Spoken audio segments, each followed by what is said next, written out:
Good morning, friends, and welcome to another episode of Beginner Sewing with Mary.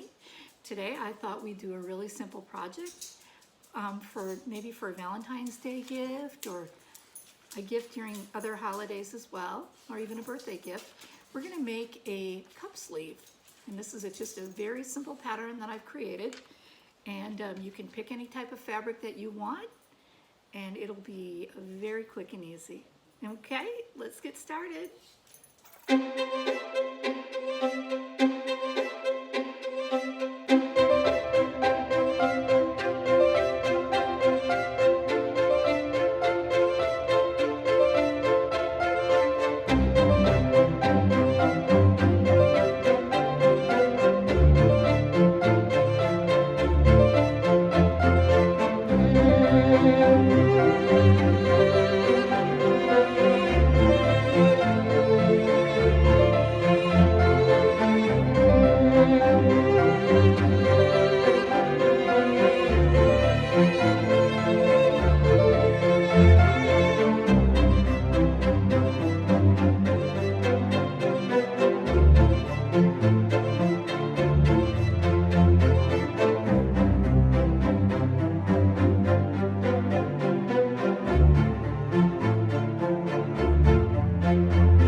Bye.